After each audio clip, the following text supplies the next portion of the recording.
Hello, boys and girls, and welcome to Missy Lane's Book Nook. Today, story time is going to be all about bugs. And I'm not really a fan of those creepy crawlies, but I do have to say that there are a lot of insects out there that do good things for us, that do good things for the earth.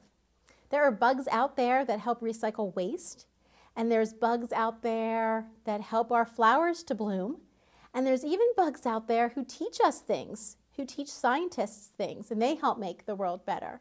So the creepy crawly creatures are actually pretty good for us. Now today I have with me some creepy crawly friends. Let's see, if you can name what these guys are. Here's one of my favorites. Isn't he cute? He's a spider. You're right, and we have a story today about a spider. What kind of insect is this? Can you see? I'll give you a hint. He goes bzzz.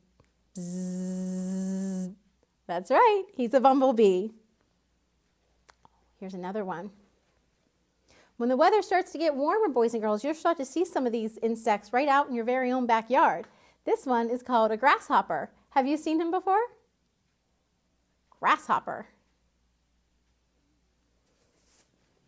What else do you think I have here in my bug cage? I have a lot. Here's a cute one. They say these bugs bring you good luck. Did you know that? If you see a ladybug, you're supposed to have good luck. Ladybugs are cute too. What else do I have in here? Oh boy, here's a fuzzy creepy crawler. Do you know what he's called? You said it, right, a caterpillar.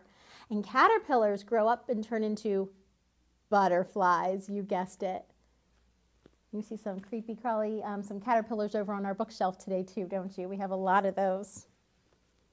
There's still some more. What else? The caterpillars turn into butterflies. Very good. So I'm going to make all my creatures, my insects, go back into their cage for now. And how about if we read a story about one of these guys? Let's read a story about our spider friend. Are you ready to listen? Okay, great. So this is a story that we can actually sing because it's a song as well, and I know it's a song that you're going to recognize, so you can even sing with me at home. It's called The Itsy Bitsy Spider. The itsy bitsy spider climbed up the water spout. In he goes. Down came the rain and washed the spider out. Out came the sun and dried up all the rain. And the itsy bitsy spider climbed up the spout again. Here's a part you might not know. Do you know what happens next? The itsy bitsy spider climbed up the kitchen wall. Swoosh went the fan and made the spider fall. Uh-oh. Off went the fan, no longer did it blow. So the itsy bitsy spider back up the wall did go. He's going to try it again. There he goes up the wall. Do you know where he climbs up next? Yep. The itsy bitsy spider climbed up the yellow pail. In came a mouse and flicked her with his tail.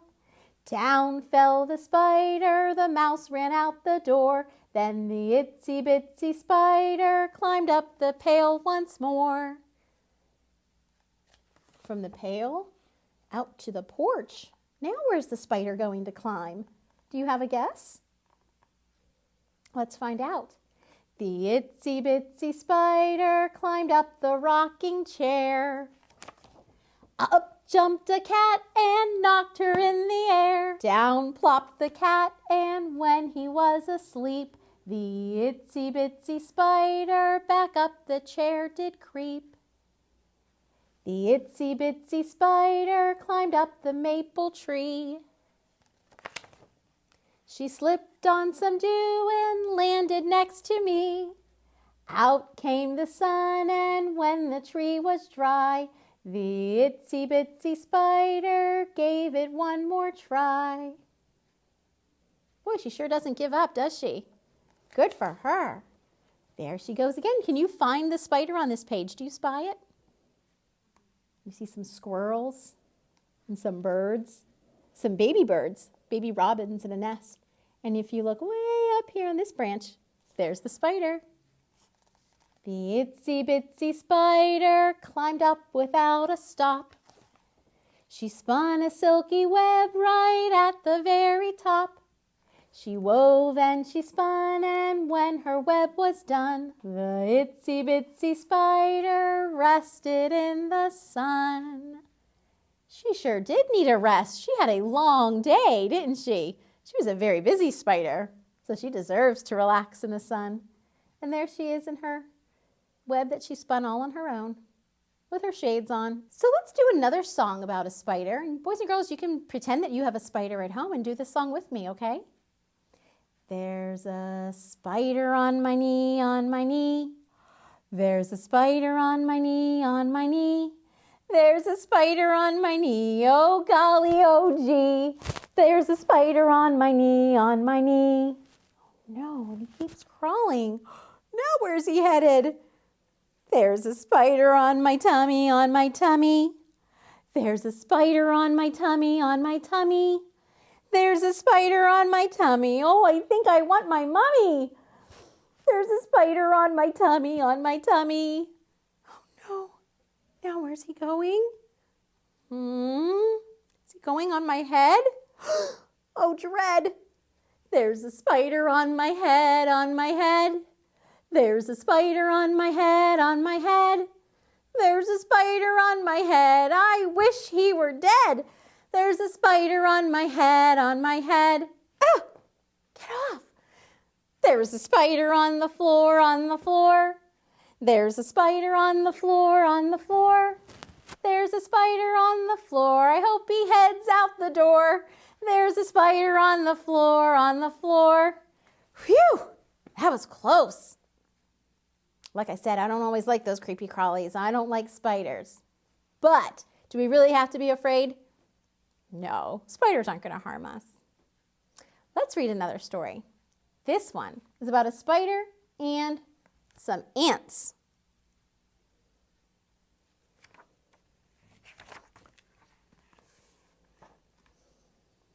Miss Spider and Squirt were busy preparing food to store for the winter. Can I go out and play, Mom? Squirt begged. Please? Sorry, sweetie, Miss Spider replied. We have to finish stashing our seeds. The first frost will be here before we know it. Struggling to carry a big basket of seeds, Squirt joined the other bugs as they filled the hollow stump in the meadow. While loading his seeds, Squirt stumbled.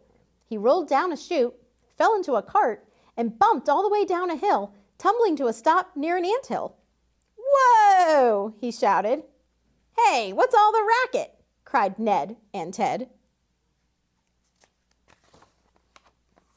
Sorry, Squirt said. I've been working so hard, I lost my balance. Every buggy is storing seeds to get ready for the first frost.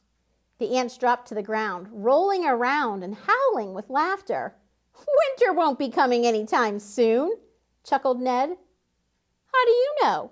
Squirt wondered. Oh, it's just a hunch, Ted replied. Call it our intuition. Or our ant-tuition, laughed Ned. In fact, said Ted, we're so sure that winter isn't coming that we're throwing a summer's never-ending party. Every buggy's invited. What does it mean if you have intuition? That means when you kind of just know something, you have a feeling something's just going to happen. You know it because you sort of feel it. That's called your intuition. And they're saying they have ant-tuition. And they're saying that summer's never going to end. Could they be right?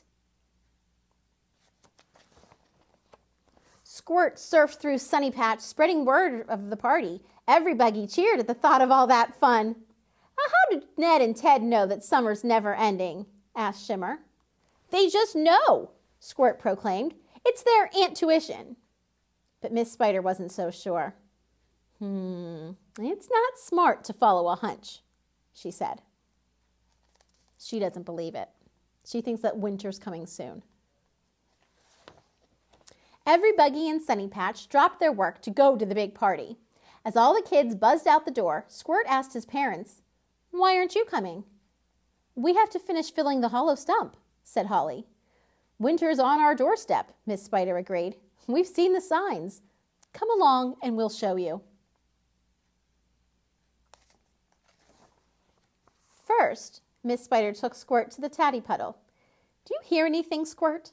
she asked. "No, it's so quiet. Hey, why aren't the frogs croaking?" "All the frogs have burrowed in the mud for the winter," Holly told him. Just then a flock of wild geese flew overhead, honking loudly. "Look at all those geese!" Squirt cried. "I wonder where they're going." "They're flying south for the winter," Miss Spider explained, "where it's nice and warm." "Because it's getting cold here," Squirt finished, nodding his head. See, now he's going to recognize those signs too. He gets it. I think winter is coming, and they better be ready. A cool breeze swirled the leaves. "I guess Ned and Ted were wrong," Squirt shivered. "Winter is coming. Maybe we should get back to work and fill the hollow stump." "Good idea," Miss Spider and Holly agreed. They fetched the rest of the family from Ned and Ted's party, and they got back to work.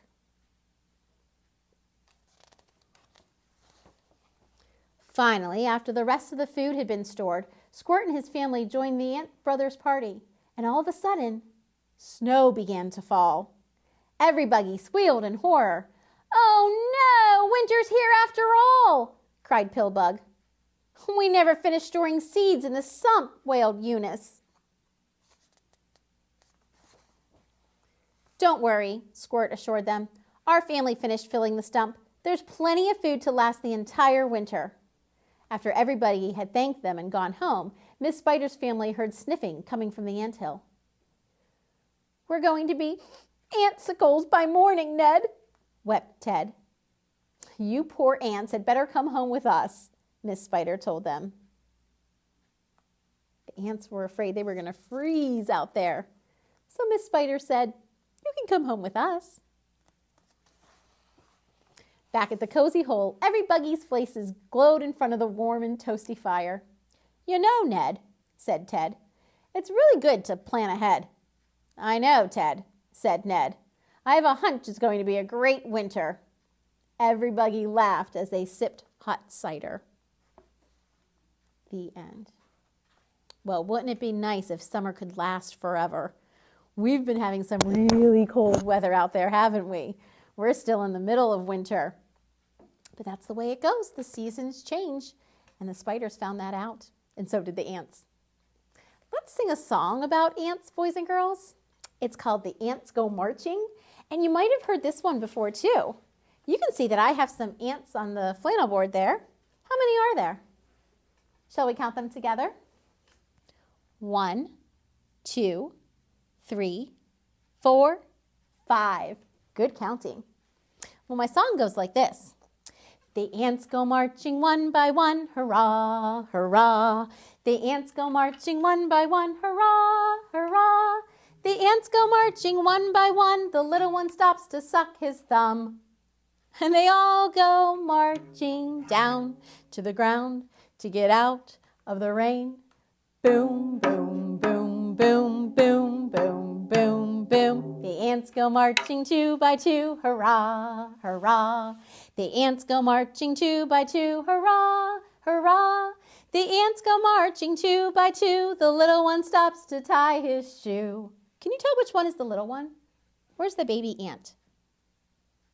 Yeah, it is the last one. You can see he's so much smaller than the rest of them. Not that much smaller, but he's definitely smaller. So he's the one at the very end. And he stopped to tie his shoe. Do ants wear shoes? No, that's silly. But he stops to tie his shoe, and they all go marching down to the ground to get out of the rain. Boom, boom, boom, boom, boom, boom, boom, boom. The ants go marching 3 by 3, hurrah, hurrah. The ants go marching 3 by 3, hurrah, hurrah. The ants go marching 3 by 3, the little one stops to scratch his knee. And they all go marching down to the ground to get out from the rain. Boom, boom, boom, boom, boom, boom, boom, boom. And we could keep on going with that song, couldn't we? We could go marching by 4, by 5, by 6. That song could go on and on and on. But I think we're going to stop there so I have time to read you another story. And this time, we're going to read a story about a bee. It's called Bewigged.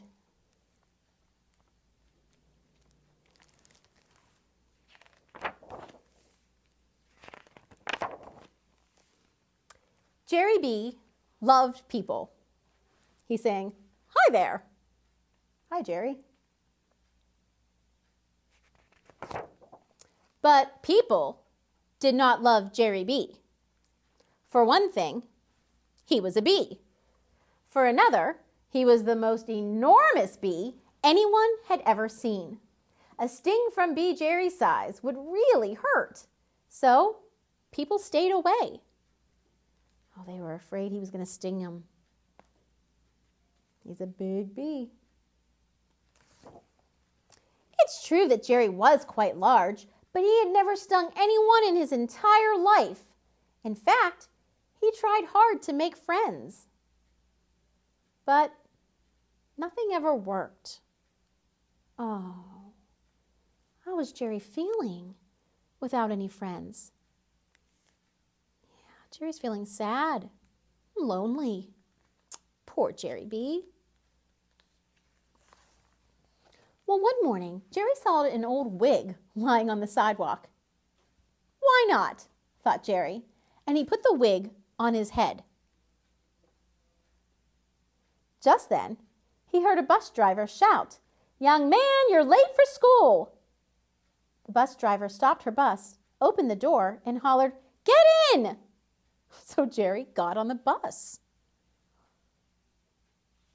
She doesn't recognize him with the wig. She thinks he's a little boy. This could change things for Jerry Bee. He's thinking, wow, this wig makes me look just like a boy. As Jerry looked at himself in the mirror, he had a wonderful thought. If he looked like a boy instead of a bee, well, maybe people would like him. When the bus stopped, Jerry made a beeline for the school. He couldn't wait to make friends with all the people inside. Do you think this plan's going to work? Is Jerry Bee going to be able to make some human friends?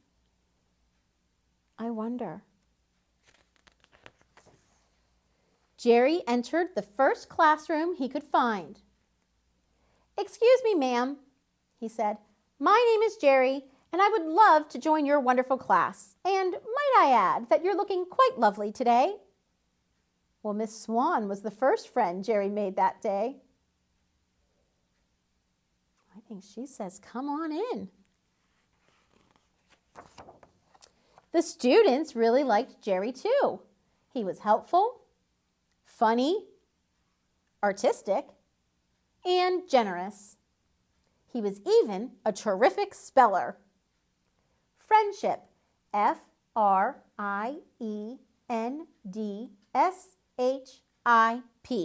friendship.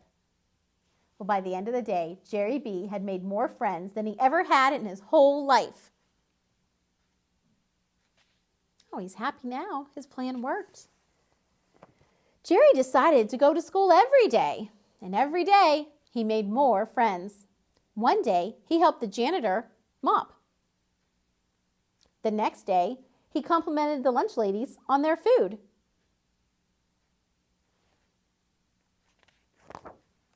Jerry inspired the cheerleaders with his remarkable team spirit. He even won over the bus driver. Look at him with the cheerleaders on this page. He's saying, "Go team!" And they're saying, "Oh, Jerry, do join our squad." And over here on the bus driver, he's saying, 10-4, Mrs. Driver. Well, by the end of the week, Everybody loved Jerry so much that they made him the Grand Marshal of the annual school parade. Jerry B was ecstatic. That means he was really, really happy. He couldn't believe how much the wig had changed his life. Look at him blowing kisses. He's getting to ride in the back of that fancy car.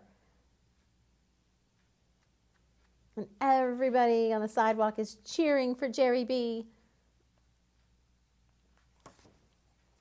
But then the wind started blowing hard.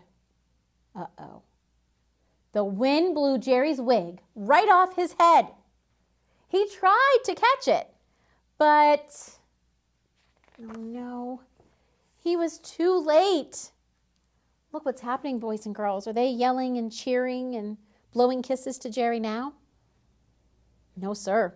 They're running away because they realized it was a bee. Everyone saw Jerry without the wig, and everyone saw that he was the most enormous bee they had ever seen. Wait! Shouted a voice. Please wait! It was the wig. What? The wig is talking? Look. He's saying, please wait. I am Wiglet, a very hairy guinea pig. I've had the honor of sitting on Jerry's head for a whole week. Yes, Jerry is a bee. Yes, Jerry is enormous. But I have never ever seen Jerry sting anyone. Jerry is helpful, funny, artistic, and generous. I am proud to call Jerry my best friend ever. Everyone was quiet. And then, hooray for Jerry B! Hooray for Wiglet! Hip, hip, hooray! Hip, hip, hooray! They all shouted. It was the best day of Jerry B's life. At last, he could be himself and have friends. And Wiglet would be his best friend forever. The end. The wig, the talking wig, was actually a guinea pig on Jerry B's head that whole time. They became fast friends, and they're enjoying some ice cream together. What did you think, boys and girls? Did you like that story? Did you see my bee that I have down here? Bzzz. Let's try to catch a bee, and we'll sing Bringing Home a Baby Bumblebee. Do you know that song? Bzzz. Catch it with me. I'm bringing home a baby bumblebee. Won't my mommy be so proud of me? I'm bringing home a baby bumblebee. Bzzz. It got me. This isn't a baby bumblebee, is it? This one's rather large. It's one of our many puppets that we have here at the library. And don't forget, you can come into the library and check out puppets to bring home with you. They circulate just like our books and our movies and our CDs. I think in our bug cage here I might have a smaller bumblebee. Didn't we see him earlier? There he is. I'm going to catch this one. And you catch one for pretend at home. Ready? Bzzz. Got it. I'm bringing home a baby bumblebee. Won't my mommy be so proud of me? I'm bringing home a baby bumblebee. Bzzz. It got me! Did yours get you too? Oh no, let's try to catch it one more time. There they go. Bzzz. I'm bringing home a baby bumblebee. Won't my mommy be so proud of me? I'm bringing home a baby bumblebee. Bzzz. It got me. Oh no. All right, my bee's gonna buzz back into the cage. Bzzz. And I'm gonna read you one more story. This one is about our caterpillar friend. It's by Eric Carle, and it's called The Very Hungry Caterpillar. In the light of the moon, a little egg lay on a leaf. See it right there? One Sunday morning, the warm sun came up, and pop! Out of the egg came a tiny and very hungry caterpillar. He started to look for some food. On Monday, he ate through one apple, but he was still hungry. On Tuesday, he ate through 2 pears, but he was still hungry. On Wednesday, he ate through 3 plums, but he was still hungry. On Thursday, he ate through 4 strawberries, but he was still hungry.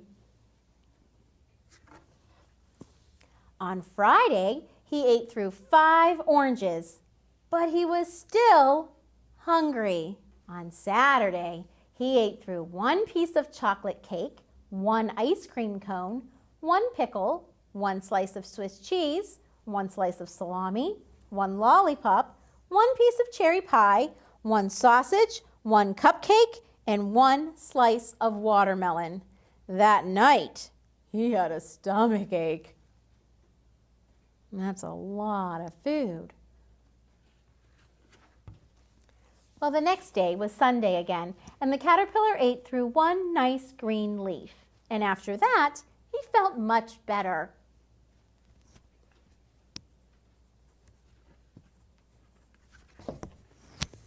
Now, he wasn't hungry anymore, and he wasn't a little caterpillar anymore. He was a big, fat caterpillar.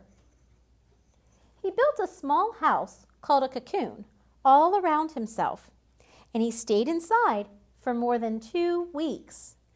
Then he nibbled a hole in the cocoon, pushed his way out, and do you know what happened, boys and girls?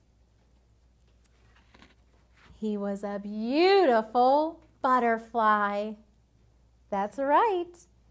We know that caterpillars turn into beautiful butterflies. And there he is, with those beautiful, colorful wings. I can't remember. Did we have a butterfly in our cage? I think we did. Oh, and then we have our caterpillar. There they are. Caterpillar and butterfly. I'm going to teach you one more rhyme before we say goodbye, boys and girls. This one goes like this. Fuzzy wuzzy caterpillar into a corner will creep. He'll spin himself a blanket and then fall fast asleep. While he's sleeping, he'll dream of the sky. And when he wakes up, he's a beautiful butterfly. Off he goes. Let's try that again. You do it with me? Fuzzy wuzzy caterpillar into a corner will creep. He'll spin himself a blanket and then fall fast asleep. While he's dreaming, he'll think of the sky. When he wakes up, he's a beautiful butterfly. Great job, boys and girls. Thank you so much for joining me today. I had so much fun with you, like always, and I'll look forward to seeing you next month on Missy Lane's Book Nook. Bye-bye.